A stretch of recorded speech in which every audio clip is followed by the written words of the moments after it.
Through this content, what we're looking to provide is quality resources and experience and information that you can utilize to make the best decisions possible.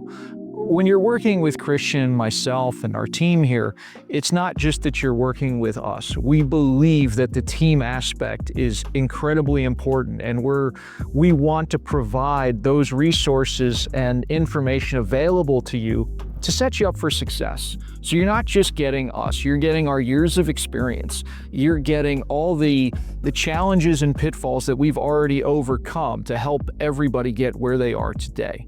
And these are the vendors and resources that we work with on a regular basis that we want to introduce you to.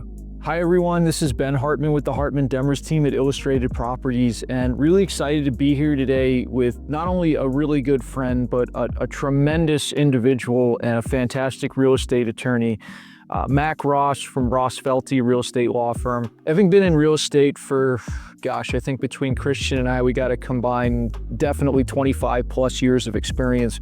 We've worked with a lot of different closers and individuals, but Mac Ross at RossFelty has been one of our premier go-to guys, not just on the professional level, but also on our personal deals as well. And for really strong reasons that he's going to help demonstrate today. And we're thankful to have him providing some of his knowledge that we can share with everyone. Hey guys, this is Mac Ross, RossFelty, managing attorney. Our law firm here is primarily focused on real estate and real estate issues, mostly transactional. So if you're looking to buy, sell, invest, mortgage, lend, lease, property, commercial or residential, we're your guys and gals. Here we got a great team, so we're happy to help you in any way we can in your real estate deals, and I'm looking forward to getting into some fun questions with my boy Ben here. Thank you very much. We're at the office of RossFelty, real estate law firm here in Jupiter, Florida, and Christian and I have had the distinct pleasure of working with this operation both on a professional and a personal basis. I've had the chance to do quite a bit of deals together. Yep. So we couldn't think of a better organization right now to include in this informational session today. And like Mac, there's a lot of pitfalls, a lot of things that people encounter, question, etc. And as far as one of the key questions, listen, in the state of Florida, it is not required to utilize the services of a real estate attorney. However, in a lot of other states, New York, etc., it is commonplace and required. Mm-hmm. What would you say are some pitfalls people would come across and want to utilize a real estate attorney for? Yeah, I mean, there's a number of things out there. You know, I'm biased. I think you should be represented in this kind of transaction. It's a lot of times it's the biggest financial transaction a person's going to make. So, you know, I think an attorney can really assist somebody in, you know, just making sure that the intent of the parties is reflected in the contract. You know, making sure that you're not, you know, you're working on a contract that is clear, concise. The sellers, everybody understands deadlines, everybody understands their obligations in the contract.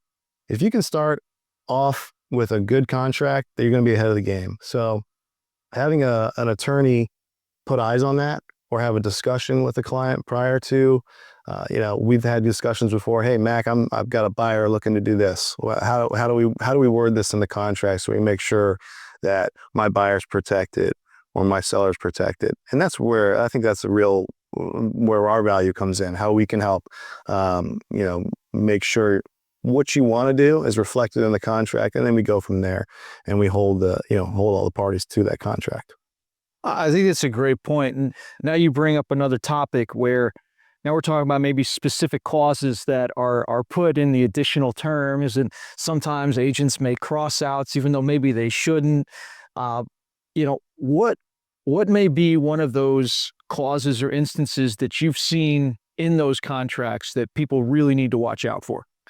Yeah, I think the inspection period is important. Some people don't understand how the inspection period works. We want to make sure that everybody understands that. If you're a buyer and you're looking to purchase something and hey, I'm buying this property, I want to split it into 2 lots and I want to build something on one of them and knock down the other one and build a house. We need to take a look at that title, we need to take a look at zoning, we need to take a look at certain different things so we have that in the contract.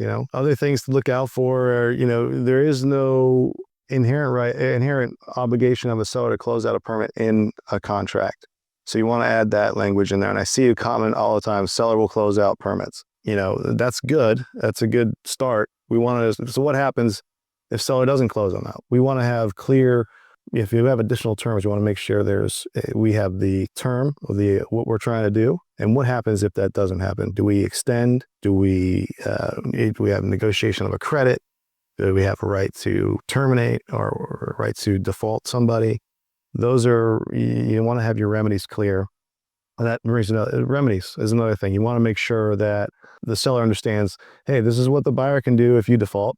And the buyer can understand, hey, if the seller defaults, this is what you do. This is what you get. A lot of times I'll see attorneys either alter that section or change remedies. I just got a notification of it today of I don't know if you call it fraudulent, but it's a contract that looks eerily similar to an as-is that has this language in it about, buyer's right to a reduction of purchase price or a termination fee. People will try to sneak stuff in. I've had other attorneys try to sneak stuff into not contracts, but loan documents.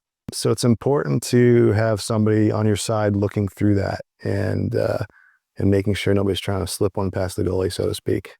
Speaking on that, I've seen that fraudulent contract that is circulating around, that a non-FAR-bar as-is contract. And, somebody, if they're unsuspecting, or even in the case if they're dealing with I hate to say, because listen, there are some title companies out there that are very reputable and good at what they do, but your general run-of-the-mill title company, they're just processing transactions, their turnover. They're not even reviewing title for you. They might not even catch a contract like that. Right. So working with someone not only with years of experience, but who's very skilled at his profession is going to be crucial in making sure you're protecting what you said could be the biggest investment people are making. Yeah, absolutely. Yeah, and in Florida, if you're a buyer and you're going into something unrepresented, you're putting yourself at a real disadvantage. You're really going in unprotected. It could cause a lot of issues, because the seller's title company that's representing a seller, which in Palm Beach County is, I would say 90% of the deals seller picks and pays a title agent. That title agent's got no obligation to a buyer to notify them of any issues in title. Their job is to clear the stuff that their commitment tells them to clear. And once it's clear, they close it, right? So there could be stuff listed in that title commitment that are exceptions that could, be real issues that you want to make sure you're taking a look at.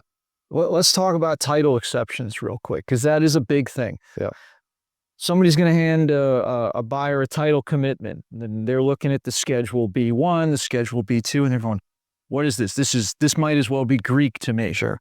Yeah, and I've taught some classes on it to agents, and some of them have never seen it before, never seen a title commitment before, which is a little scary, but the title commitment is kind of like our playbook, right? So we'll do a title search and we'll have the B1 requirements that lists out all the things we need to do in order to sell this property, get this property marketable, the title marketable to transfer to the buyer, right? So it's 9 times out of 10, it's, we got to get a deed from the seller to the buyer. We got to have, if there's a mortgage encumbering the property, you got to get a payoff and clear that before we can record and transfer to the buyer. A lot of times, and I would say 7 out of 10 deals are probably going to be pretty easy peasy. They're not going to be a lot of stumbling blocks that you're going to run into in title.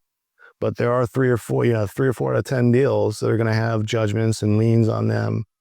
Might have some, deceased people, some people that have abandoned property that we're looking for that have interest in the property that we have to clear before we can sell this thing and close the transaction. So the B1s are our job, right? As a title agent, we got to clear these, and we're representing the seller. Hey, seller, you've got a mortgage. Help me get a payoff. Let's pay it off. There's a lien out there.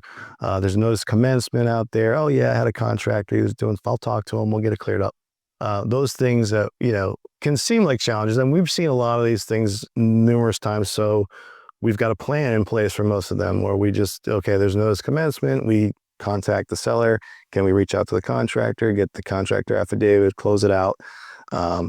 So a lot of times we're really behind the scenes kind of clearing this stuff out. And most of the times people don't even realize the stuff that we're clearing out because we're just doing it for them. We'll notify them, but we'll take care of it. You know, I really can't speak to how other title companies do it, but I know that when we see an issue, we jump in and we start to clear it and take care of it. If we can't take care of it, if we need some other specific, like a probate attorney, we'll refer it out.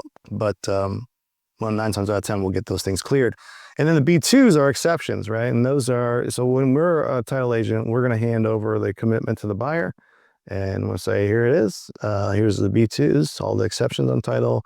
That's what the title insurer is saying. The underwriter is saying, hey, we're going to insure title to this property, but we're not going to insure title to this property for this FPL utility easement or anything that would have shown up on a survey. If you don't get a survey, anything that would have shown up on a survey is not going to be, we're not going to protect you and indemnify you for an issue that shows up on your property.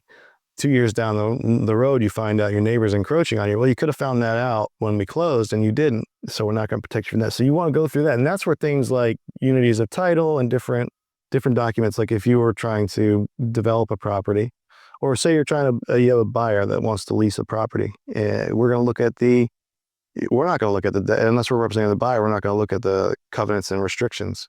But if we were representing the buyer, we're going to take a deep dive into those covenants restrictions. Are there leasing restrictions? And we need to know, right? And we'll tell the buyer, hey, listen, we went through title. Then that might be an issue to your buyer that wants to lease it. That might not be an issue to a buyer that just wants to have a primary residence. So the issues are, it's different. It varies from deal to deal. But unless you have somebody looking at that for you that knows it, 9 times out of 10, the buyer's going to say, okay, I don't know what to do with this. Thank you.